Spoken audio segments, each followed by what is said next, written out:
Sir ಅದರಲ್ಲೂ ಯುವಕರು ಬಹಳ ದಾರಿ ತಪ್ತಾ ಇದ್ದಾರೆ ಈಗಂತೂ. ಆ ಯುವಕರಿಗೆ ಏನು ಹೇಳೋದಕ್ಕೆ ಅಲ್ಲ, ನಾನು ಅದನ್ನೇ ಹೇಳಿದಮ್ಮ. ಏನಾಗಿದೆ ಅಂದರೆ ಇವತ್ತು ನಾವು ಎಷ್ಟು ಮಟ್ಟಿಗೆ ಕೆಡಿಸ್ತಾ ಇದ್ದೀವಿ ಅಂತಂದರೆ, ಇವತ್ತು ಇಡೀ ವ್ಯವಸ್ಥೆನಲ್ಲಿ ಒಬ್ಬ ಶುದ್ಧ ಹಸ್ತದ ರಾಜಕಾರಣಿಗೆ ಇವನು ಯಾಕೆ ಬರಬೇಕು, ದುಡ್ಡಿಲ್ಲ ಏನಿಲ್ಲ, ಏನಕ್ಕೆ ಬರಬೇಕು, ಈ ಮಟ್ಟಕ್ಕೆ ಹೋಗ್ತದೆ. ಇದಲ್ಲ ಇದು. ಆದರೆ ಒಂದಂತೂ ಅಮ್ಮ, ಚಕ್ರ ತಿರುಗ್ತದೆ. ಎಂತೆಂಥ ಅತಿರಥ ಮಹಾರಥಗಳೆಲ್ಲ ಮಣ್ಣಲ್ಲಿ ಮಣ್ಣಾಗಿ ಹೋಗಿದ್ದಾರೆ. ಇಲ್ಲಿ ಯಾರೂ ಶಾಶ್ವತ ಅಲ್ಲ.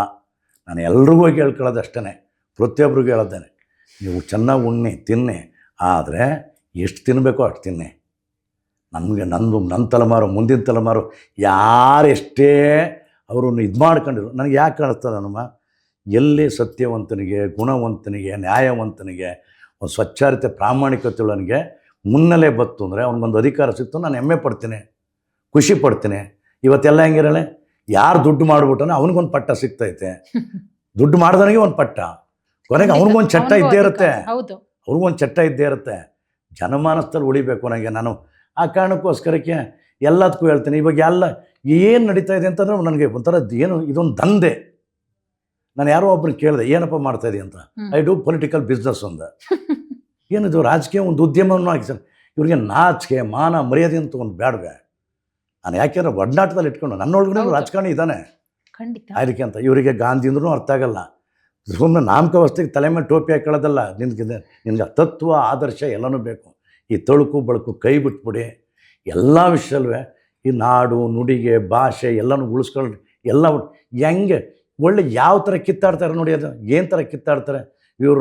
ರಾತ್ರಿ ಒಂಥರ ಒಂದು ಕಡೆಗೆ ಒಂದಾಗಿರ್ತಾರೆ, ಇವ್ರು ಕಿತ್ತಾಡ್ಕೊಳ್ತಾ ಇರ್ತಾರೆ. ಇವ್ರ ಕಥೆನೇ ಕಾರ್ಯಕರ್ತರು ಅಲ್ಲಿ ಇದಾಗ್ಬಿಡ್ತಾರೆ, ಬಲಿಪಶುಗಳಾಗ್ತಾರೆ ಪಾಪ. ತುಂಬಮ್ಮ ಎಲ್ಲರೂ ಎತ್ಕೊಂಡು ಹೇಳ್ತಾರೆ. ಅದನ್ನೇ ಹೇಳ್ತಾರೆ, ನೇತಾರ ಅನ್ನಿಸ್ಕೊಂಡವನಿಗೆ ಒಂದು ನ್ಯಾಯ ನೀತಿ ಧರ್ಮ ನಿಯತ್ತು ಅನ್ನೋದು ಒಂದು ಇರಬೇಕು. ಅವ್ರು ಒಂದು ತಿಳ್ಕೊಳ್ತೀನಿ. ಅವ್ರಿಗೆ ಇವತ್ತು ನಾನು ಹೇಳ್ತಾ ಇದ್ದೀನಿ, ನಿಮಗೇನು ಸಾವಿಲ್ವಾ? ಸಾವಿದೆ, ಕಟ್ಟಿಟ್ಟು ಬುತ್ತಿ ಚಟ್ಟ ಹತ್ತೋದಂತೂ ಗ್ಯಾರಂಟಿ. ಹಟ್ಟೋದಕ್ಕೆ ಮುಂಚೆ ಏನಾದ್ರು ಒಂದು ಪುಟ್ಟ ಒಳ್ಳೆ, ನಾನು ಇವತ್ತು ಅವ್ರನ್ನ ಕೋರ್ಕೊಳ್ತೀನಿ, ಒಂದು ಒಳ್ಳೆ ಹೆಜ್ಜೆ ಇಡಿ ಭೂಮಿ ಮೇಲೆ. ನಾವು ಇದಕ್ಕೆ ಸಾವು ಕಟ್ಟಿಟ್ಬೋದು. ನಾಳೆ ಇಲ್ಲಿಂದ ಹೋದಾಗ ಯಾವ ಗಳಿಗೆನ ಆಗ್ತದೆ ನನಗೆ.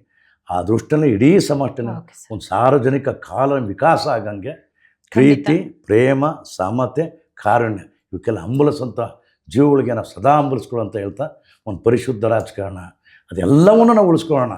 ಈ ನೆಲವನ್ನು ಉಳಿಸ್ಕೊಳ್ಬೇಕಾಗಿದೆ, ಈ ಭೂಮಿಯನ್ನು ಉಳಿಸ್ಕೊಳ್ಬೇಕಾಗಿದೆ. ನಮ್ಮ ಎತ್ತವರು, ಒತ್ತವರು, ಸಾಕ್ತವರು, ಸಲುದವ್ರನ್ನ ಅವ್ರು ಬೆಳಗಿಸ್ಬೇಕಾದ್ರೆ ಆ ಸಮಾಜದ ಕಟ್ಟೆ ಜನಗೆ ನೀರು ಉಣಿಸ್ಬೇಕಾಗುತ್ತೆ. ಅವೆಲ್ಲ ಒಂದು ಆಶಯದ ಮತ್ತಲೇ ಇದ್ದಂಗೆ ನನಗೆ ಆ ಥರ ರಾಜಕಾರಣ ಒಂದು ಹುಡುಕ್ತೀನಮ್ಮ. ಅದು ಸಾಧ್ಯನಾ ಸರ್ ಈಗಿರೋ ಪರಿಸ್ಥಿತಿಗೆ?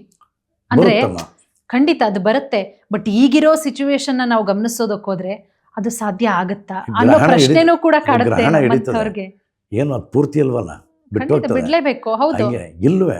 ನಾನು ಒಂದು ಹೇಳ್ತಾ ಇದ್ದೀನಿ, ನೀವು ಹಿಂಗೇ ದುಡ್ಡನ್ನು ನುಂಗು ಬಾಕ ಕೊಳ್ಳು ಬಾಕಾರಿ ಮಾತು ಬೇಕಾದ್ರೆ ಸತ್ಯವಾಗಿರ್ತೇನೆ. ಈ ಕಲ್ಲ ಬರೋವನ್ ಕರೆಗೆ ಕಿತ್ತೋರು ಕೆರಾತಾಡ್ಕೊಂಡು ಅಟ್ಟಾಡಿಸ್ಕೊಂಡು ಹೊಡಿತಾರೆ ಇವ್ರನ್ನ. ಸತ್ಯವಾದ ಮಾತು. ಹೌದು, ಅವತ್ತು ಯಾವನಂತಾನೆ ಪ್ರಾಮಾಣಿಕ ಇದ್ದನು ಆರಾಮಾಗಿರ್ತಾನೆ. ಕೊಳ್ಳು ಬಾಕ ನುಂಗು ಬಾಕ ಇದ್ದನು, ಇವನು ರೆಡಿಯಾಗಿರ್ಬೇಕು. ಅವನು ಬರೋ ಒಂದು ಕಾಲ ಬರುತ್ತೆ. ನೀವು ಮಾಡಲಿ ನಿಮ್ಮ ಮಕ್ಳುಗಾರ ಅಟ್ಟಾಡ್ಸ್ಕೊಂಡು ಹೊಡಿತಾರೆ. ದಯಮಾಡಿ ಒಳ್ಳೆಯರಾಗಿರಿ, ಒಳ್ಳೆಯರಾಗಿರಿ, ಒಳ್ಳೆಯರಾಗಿರಿ, ಒಳ್ಳೆಯದನ್ನೇ ಮಾಡಿ ಅಂತ. ಖಂಡಿತ ಸರ್. ಸರ್, ಈಗ ನಿಮ್ಮ ಅವ್ವನ ಬಗ್ಗೆ ಮಾತನಾಡಿದ್ವಿ, ನಿಮ್ಮ ಅಮ್ಮನ ಬಗ್ಗೆ ನೀವು ಹೇಳಿದ್ರಿ, ನಿಮ್ಮ ಅಪ್ಪನ ಬಗ್ಗೆ ಹೇಳಿದ್ರಿ, ನಿಮ್ಮ ಗುರುಗಳ ಬಗ್ಗೆ ಹೇಳಿದ್ರಿ, ನಿಮ್ಮ ಬೆನ್ನೆಲುಬು ನಿಮ್ಮ ಪತ್ನಿ ಅವರ ಬಗ್ಗೆ ಖಂಡಿತ ನಮಗೂ ಒಂದು ಕುತೂಹಲ, ನಿಮ್ಮ ಅಭಿಮಾನಿಗಳಿಗೂ ಒಂದು ಕುತೂಹಲ. ಇಲ್ಲ, ನನಗೆ ತುಂಬ ಒತ್ತಾಸೆ, ನೆರವು. ಒಂದೇನೆಂದರೆ ನಮ್ಮವ್ವನ್ನ ಬೆಂತಿಕ್ಕಿ ಸ್ನಾನ ಮಾಡಿಸಿ ಜೋಪಾನ ಮಾಡ್ಕೊಂಡಿದ್ಲು. ನಮ್ಮವ್ವನೇ ಹೇಳೋಳು, ನೀನು ಅಳಿ ಹಾಕೋಣ, ಅವಳು ನನ್ನ ಮಗಳು ಅನ್ನೋಳು. ನಮ್ಮವ್ವನ್ನ ಜೊತೆಯಿಂದ ಕಾಪಾಡ್ಕೊಂಡಿದ್ದಾಳೆ. ಆಮೇಲೆ ನನ್ನ ಸ್ವಚ್ಛಂದಕ್ಕೆ ಬಿಟ್ಟಿದ್ದಾಳೆ. ಅದಕ್ಕೆ ಯಾಕೆ ನನ್ನ ಅಲಮಾರಿ ಜೀವನ, ಓಡಾಟ ಇದಕ್ಕೆ ನನಗೆ. ಆಮೇಲೆ ನನ್ನ ಕಡು ಕಷ್ಟಗಳಲ್ಲಿ ಅವಳು ನನ್ನ ಕೈ ಆಗಿದ್ದವರು. ಅದಕ್ಕೆ ನನಗೆ ಅವಳ ಬಗ್ಗೆ ಹೆಮ್ಮೆ, ಪ್ರೀತಿ, ಗೌರವ. ಯಾಕೆಂದರೆ ಅವಳು ದುಡ್ಡುಗೋಸ್ಕರಕ್ಕೆ ಬಂದರೆ ನನ್ನ ದುಡ್ಡು ಇರಲಿಲ್ಲ ನನಗೆ. ಅವತ್ತು ಬದುಕಲ್ಲಿ ನಿಂತ್ಕೊಳ್ಳೋಕೆ ಒಂದು ಗಂಡಸಿನ ಯಶಸ್ಸಿನ ಹಿಂದೆ ಒಬ್ಳು ಹೆಣ್ಣಿರ್ತಾಳೆ ಅಂತ ಪ್ರೇರಕ ಶಕ್ತಿ ನಿಮಗೆ ನಿಮ್ಮ ತಾಯಿ, ಅದರ ಜೊತೆಗೆ ನಿಮ್ಮ ಹೌದು ಹೌದು ಹೌದು ಹೌದು ಖಂಡಿತ ಖಂಡಿತ. ಇವತ್ತು ಒಬ್ಬ ನಾಗತಿಹಳ್ಳಿ ರಮೇಶ್ ಸರ್ ಇವತ್ತು ಈ ಮಟ್ಟಿಗಿರೋದಕ್ಕೆ ಇಬ್ಬರು ಬಹಳ ಕಾರಣ, ಇಬ್ಬರು ಶಕ್ತಿಗಳು ನಿಮಗೆ. ಹೌದು. ಈಗ ನನ್ನ ಬಂಧು ಹೋಗ, ನನ್ನ ಬಳಗ, ನನ್ನ ಸ್ನೇಹಿತರು ಎಲ್ಲರೂ ಉಪಚರಿಸಿ ಭಾವಣಿಕೆ ಸತ್ಯವಾದ ಮಾತು. ಆಮೇಲೆ ಎಲ್ಲನೂ ಬಿಟ್ಕೊಡೋಕ್ಕೆ ಆ ವಿಷಯದಲ್ಲಿ ನಾನು ಪುಣ್ಯ ಮಾಡಿದ್ದೆ. ನಾನು ಅವಳು ನನಗೆ ಒತ್ತಾಸೆ ಆಗಿದ್ದಾಳೆ, ನೆರವಾಗಿದ್ದಾಳೆ, ನನ್ನ ಬೆನ್ನೆಲುಬಾಗಿದ್ದಾಳೆ. ಅದು ಭಾಳ ಖುಷಿ ಇದರಲ್ಲಿ ನಾನು ಅದನ್ನು ಪಡ್ಕೊಂಬಂದಿದ್ದೆ. ಅದರ ಬಗ್ಗೆ ನಮ್ಮ ಅಮ್ಮನಿಂದಲೇ ಹೇಳಿದ್ನಲ್ಲ, ನೀನು ಅಳಿಯಾಕೋಣೋ ಅವಳೇ ನನ್ನ ಮಗಳು ಅಂತ ನನಗೆ. ಅದಕ್ಕೆ ಅಂತ ನನಗೆ ಅವಳು ಪ್ರೇಮ ವಿವಾಹ ಚೆನ್ನಾಗಿದ್ದೀವಿ. ನಮಗೆ ಇಬ್ಬರ ಕನಸಾಗಿ ಒಂದು ಕನಸಿನ ಕುಡಿನೂ ಇದೆ. ಅವನು ಬದುಕಲ್ಲಿ ನೆಲೆ ಕಂಡುಕೊಂಡಿದ್ದಾನೆ. ಹೌದು. ಆ ವಿಷಯ ನಾನು ತುಂಬ ಭಾಗ್ಯಶಾಲಿ. ಆಮೇಲೆ ನಾನು ಕಂಡು ಕನಸುಗಳೆಲ್ಲನೂ ನೀವಂದ್ರಲ್ವಾ ಈ ರಾಜಕಾರಣದಲ್ಲಿ ಇದಕ್ಕೆ ಅಂತ, ಇದು ಪವಾಡ ಅಂತಿರೋ ಏನೋ ಅಂತೀರ, ನಾನು ಏನು ಕನಸು ಕಾಣ್ತೀನಿ, ಬೈಕೆ ಇಡ್ತೀನಿ, ಅವೆಲ್ಲ ಹಿಡಿಯೋತ್ತಲೇ ಬಂದಿವೆ. ನಮ್ಮದು ಯಾವುದೂ ನಾನು ಇದಕ್ಕಿಂತ ಯಾವಾಗ ನಾನು ಶ್ರೀಲಂಕಾದಲ್ಲಿ ವಿಶ್ವಸಂಸ್ಥೆಯಲ್ಲಿ 112 ದೇಶಗಳು ನಾನು ಮಾತಾಡಿದ ಮೇಲೆ ಎದ್ದು ಚಪ್ಪಾಳೆ ಹೊಡೆದು ಏನಪ್ಪ ನನ್ನ ಬದುಕು ಎಲ್ಲಿ ಬಂತು, ಎಷ್ಟು ಒಂದು ಆತ್ಯಂತಿಕ ಸ್ಥಿತಿಲ್ಲ. ಆದರೆ ನನಗೆ ಆ ಕ್ಷಣಕ್ಕೆ ಜೀವನ ಇಷ್ಟನೇ ಅಂತಲೂ ಅನ್ನಿಸ್ತು. ಸತ್ಯವಾದ ಮಾತು ಸರ್. ನಮಗೆ ಇದಕ್ಕೇನೆ ಅವಾಗ ನನ್ನ ಬಾಲ್ಯ, ನನ್ನ ಬದುಕು, ನಮ್ಮ ಇದಕ್ಕೆ ನನ್ನ ರೈತರುಗಳು ಅವರಿಗೆ ಇವತ್ತು ನೀವು ನನಗೆ ಈಗ 22ರಲ್ಲಿ 6 ಆಜಾದಿ ಅಮೃತದಲ್ಲಿ 6 ರಾಷ್ಟ್ರಪತಿ, ನನಗೆ ಎಷ್ಟೇ ಪ್ರಶಸ್ತಿಗಳು ಯಾವ್ದು ನಾನು ಕೊಟ್ಟಿದ್ದು ಎಲ್ಲನೂ ಅರ್ಪಣೆ ಮಾಡಿದ್ದು ನಂದೇನಂತಂದರೆ ಬೆವರ ಕಾಣಿಕೆ ಕೂಡ ನನ್ನ ಅನ್ನದಾತರು ರೈತರಿಗೆ. ಹಾಗೆಯೇ ನಮ್ಮೆಲ್ರಿಗೂ ಬದುಕಿನ ಕೊಳೆ ತೊಳಿತಾರಲ್ಲ ಈ ಪೌರ ಕಾರ್ಮಿಕರು, ನಮ್ಮೆಲ್ಲರನ್ನ ಬದುಕಿನ ಕೊಳೆ ಅಂತ ದೇವರುಗಳವರು, ದೇವತೆಗಳವರು, ಅವ್ರಿಗೆ ಅರ್ಪಣೆ ಮಾಡಿದರೆ ಇಡೀ ಜೀವ ಸಂಕಲನದಲ್ಲಿ ಎಲ್ಲನೂ ಪ್ರೀತಿ, ಪ್ರೇಮ, ಸಮತೆ, ಕಾರುಣ್ಯ, ಲವ್, ಕೇರ್, ಕನ್ಸರ್ನ್, ಕಂಪ್ಯಾಷನ್ ಹಂಬಲಿಸ್ತಾರಲ್ಲ ಆ ಜನಗಳಿಗೆ ಅರ್ಪಣೆ ಮಾಡ್ಕೊಂಡಿದ್ದೀನಿ. ಖಂಡಿತ ಸರ್, ಖಂಡಿತ ಸರ್. ಸಾಕಷ್ಟು ವಿಚಾರಗಳ ಬಗ್ಗೆ ನಮ್ಮ ಜೊತೆಗೆ ಹಂಚ್ಕೊಂಡ್ರಿ. ನಿಮ್ಮ ಬಾಲ್ಯದಿಂದ ಶುರುವಾಗಿ ಇಲ್ಲಿಯವರೆಗೂ ಕೂಡ ಇದೇ ರೀತಿ ನಿಮ್ಮ ಕೆಲಸಗಳು ಮುಂದುವರಿಲಿ.